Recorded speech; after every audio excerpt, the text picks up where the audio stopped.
Hello, and welcome back to Talk It Through. I'm your host, Emma, and I'm so glad you've joined us today. And I'm Jake, your co-host. Thank you for tuning in.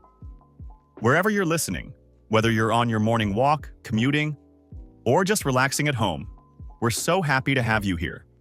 Today, we're tackling a topic that so many of us can relate to: daily routines to fight off depression.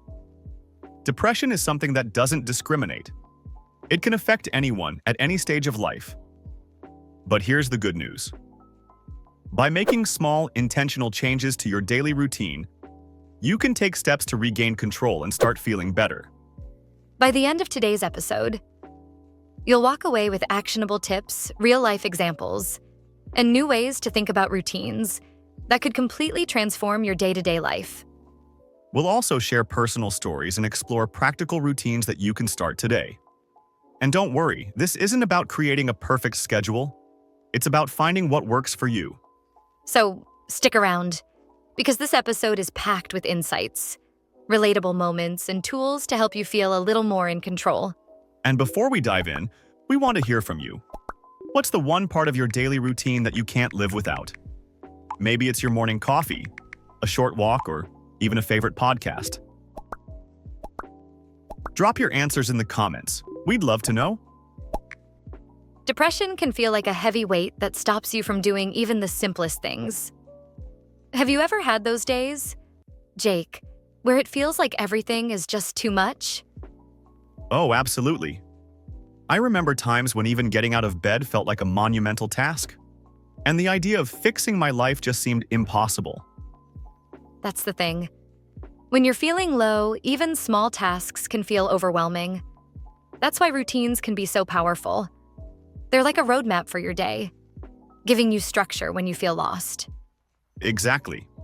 Routines don't have to be rigid or complicated. In fact, the simpler, the better. Even something as small as drinking a glass of water when you wake up can make a difference. And for anyone listening who might be struggling, know this: you're not alone, and there's no shame in feeling how you feel. Starting a routine isn't about being perfect. It's about taking tiny steps toward feeling better. Right. Today, we'll break this down into manageable pieces. We'll share examples, discuss why routines matter, and even have a little role play to show how you can start small. And we'll pause along the way to ask you questions. Think of this as a conversation, not just a podcast. So here's our first question. If you could change one thing about your daily routine to feel better, what would it be? Let's bring this to life with a conversation between two friends, Mark and Sarah. Mark has been feeling stuck, and Sarah shares how her routine helped her get through tough times. Let's listen in. Hey, Sarah. Can I talk to you about something? Of course, Mark. What's up? I've just been feeling really down lately. It's like, I don't even know how to describe it. I wake up dreading the day, and by the time it's over, I feel like I've accomplished nothing. I get that, Mark. I've been there too. What's your day usually like? Honestly, I don't have much of a routine. I wake up late, stay in bed scrolling on my phone, skip breakfast, and then, I don't know. The day just slips away. That sounds tough. When I was feeling like that, I started small. For me, it was making my bed every morning. Making your bed? How does that help? It's such a small thing, but it gave me a sense of accomplishment first thing in the morning. It's like saying, okay, I did one thing right today. I guess I could try that. What else did you do? Once I got into the habit of making my bed, I added more things, like drinking a glass of water and stepping outside for 5 minutes. It didn't fix everything overnight, but it gave me little wins throughout the day. Okay, I like the sound of little wins. Maybe I'll try starting with just one thing. Let's break down a few phrases from that conversation. Feeling down. This means feeling sad or low. A sense of accomplishment. This is the feeling of pride. or satisfaction you get from completing a task, even a small one. Little wins. These are small achievements that make you feel good and build momentum. Now it's your turn, listeners. What's one little win you could add to your day? Maybe it's making your bed, or maybe it's something else entirely. Let us know in the comments. Now, let's slow things down and repeat the conversation between Mark and Sarah. Listen carefully to the natural expressions they use. Hey, Sarah. Can I talk to you about something? Of course, Mark. What's up? I've just been feeling really down lately. It's like I don't even know how to describe it. I wake up dreading the day, and by the time it's over, I feel like I've accomplished nothing. I get that, Mark. I've been there too. What's your day usually like? Honestly, I don't have much of a routine. I wake up late, stay in bed scrolling on my phone, skip breakfast, and then, I don't know. The day just slips away. That sounds tough. When I was feeling like that, I started small. For me, it was making my bed every morning. Making your bed? How does that help? It's such a small thing, but it gave me a sense of accomplishment first thing in the morning. It's like saying, okay, I did one thing right today.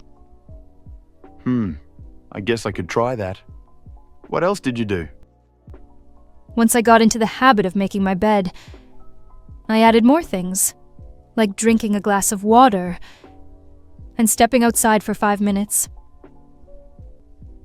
It didn't fix everything overnight, but it gave me little wins throughout the day.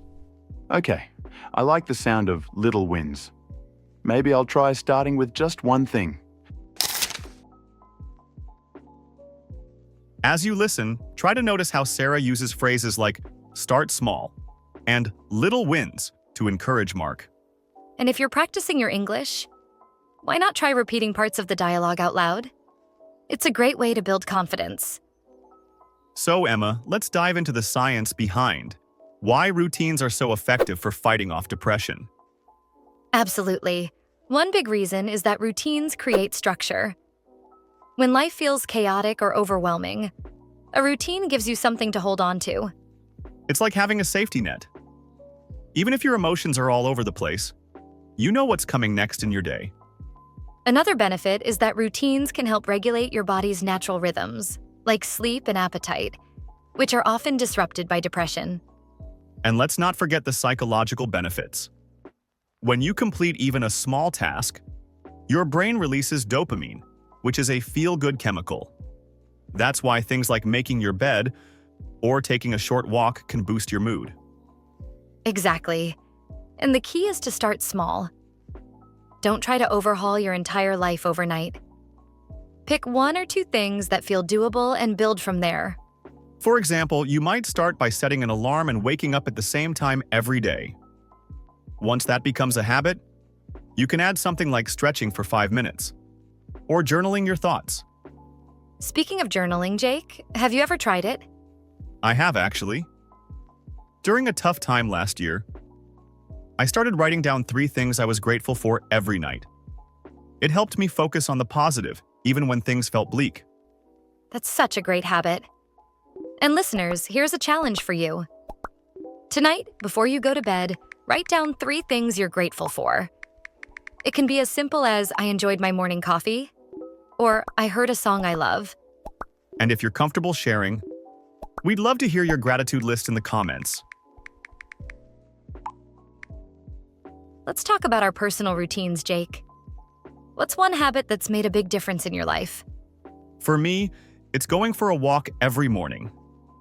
Even if it's just 10 minutes, getting outside. And moving my body sets the tone for the rest of the day. That's a great one. For me, it's my morning coffee ritual. I make it a point to sit down and enjoy it without any distractions. It's my little moment of calm before the day begins. And listeners, we'd love to hear from you. What's your favorite part of your daily routine? Let us know in the comments. And maybe we'll share your answers in a future episode. You look a bit down today. Is everything okay? I've just been feeling off. You know? Like I'm stuck in this cycle of waking up, feeling unmotivated, and just dragging through the day. I hear you. I've been there before. Sometimes when life feels overwhelming, even the smallest things can seem difficult. Have you tried setting a daily routine? It really helped me when I went through a tough time. A daily routine? I don't know. I've heard people talk about it, but I wouldn't know where to start. My mornings already feel like a mess. That's okay. The key is to start small and build habits step by step. Let's think about your mornings. What time do you usually wake up? Around 9 or 10 a.m., but honestly, I just stay in bed scrolling on my phone until noon sometimes. That's a common habit, but it can really drain your energy. How about setting a goal to wake up at the same time every day? Maybe start with 8 a.m.? 8 a.m.? That sounds impossible. It's not as bad as it sounds. Trust me. Once you get into the habit, your body adjusts. Plus, mornings can be so peaceful. You could try doing something calming as soon as you wake up.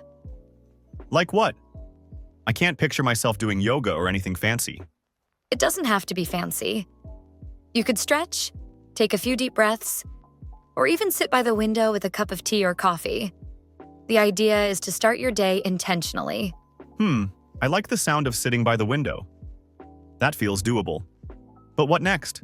My days just feel so empty sometimes. That's another reason routines help. They give structure to your day. After your morning coffee, you could write down 3 things you want to accomplish. They don't have to be big. Small wins are still wins. Like what? Can you give me an example? Sure. For example, take a 10-minute walk, read 1 chapter of a book, or even do the dishes. Completing small tasks boosts your confidence and gives you a sense of purpose. I can see how that might help. What do you do to keep yourself going? For me, exercise plays a big role. Even a 15-minute walk outside can do wonders for my mood. The fresh air, sunlight, and movement, it's like hitting a reset button. Exercise? I've been meaning to start, but I always tell myself I'll do it tomorrow. That's why it's important to start small. You don't need a gym membership or fancy equipment. Just put on your shoes and walk around the block. Even dancing to your favorite song counts as exercise. Dancing? Okay, that sounds less intimidating. What about meals? My eating habits have been all over the place lately. Oh, I get that. Food and mood are connected, you know? Eating at regular times and including some healthy foods can really make a difference.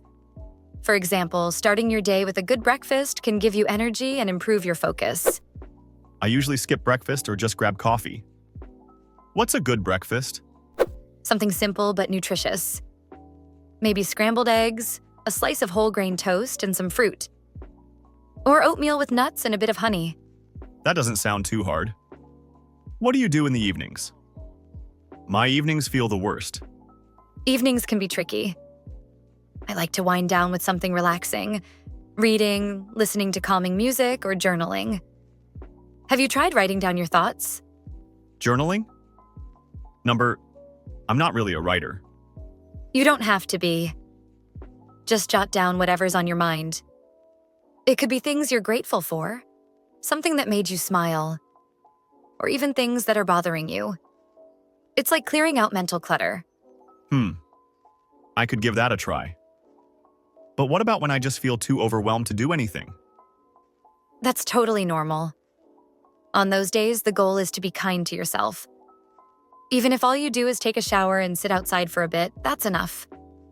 Small actions add up. You're right. I guess I've been too hard on myself lately. It happens to all of us. Remember, you don't have to do everything perfectly. Just focus on 1 step at a time. Thanks, Emma. This has been really helpful. I'll try waking up earlier and setting a small goal for tomorrow. That's a great start. And hey, if you ever need to talk or share your progress, I'm here. I appreciate that. You know, Emma, I feel a little more hopeful after talking to you. I guess I've been stuck in my head too much. That's understandable, Jake. Depression can make us feel isolated. But talking about it, like we're doing now, is a big step. Yeah, I never really thought about how just sharing can make a difference. Do you think having someone to check in with regularly helps? Absolutely. Having an accountability partner, like a friend or family member, can really keep you on track. Sometimes just knowing someone cares about your progress can be encouraging. That makes sense. Maybe I can ask my sister to join me for morning walks. She's always been into fitness. That's a great idea. And it's not just about the physical benefits, it's also a way to connect with her. Social interactions are super important for mental health. Speaking of social stuff, I've been avoiding people lately. It feels like too much effort to hang out or even reply to messages. I get that. When you're feeling low, socializing can seem exhausting. But even small interactions, like texting a friend or having a short call, can help you feel less alone. Maybe I'll text one friend today and see how it goes. Baby steps, right? Exactly. Baby steps are the key. You don't have to force yourself into big social gatherings. Just start with small, manageable things. You're full of good advice today, Emma. Is this all from personal experience? A lot of it is, actually. I went through a rough patch last year, and routines really pulled me out of it. I also read a lot about mental health. There's so much we can do to take care of ourselves.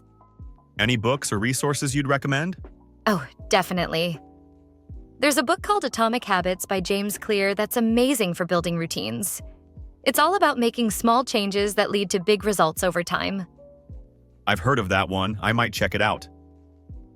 What about apps or tools? Sure, there are apps like Headspace for meditation, MyFitnessPal for tracking meals and exercise, and even simple to-do list apps like Todoist to keep your day organized. Meditation. Isn't that just sitting quietly? It's more than that. It's about focusing your mind and calming your thoughts. Even 5 minutes can help you feel more grounded.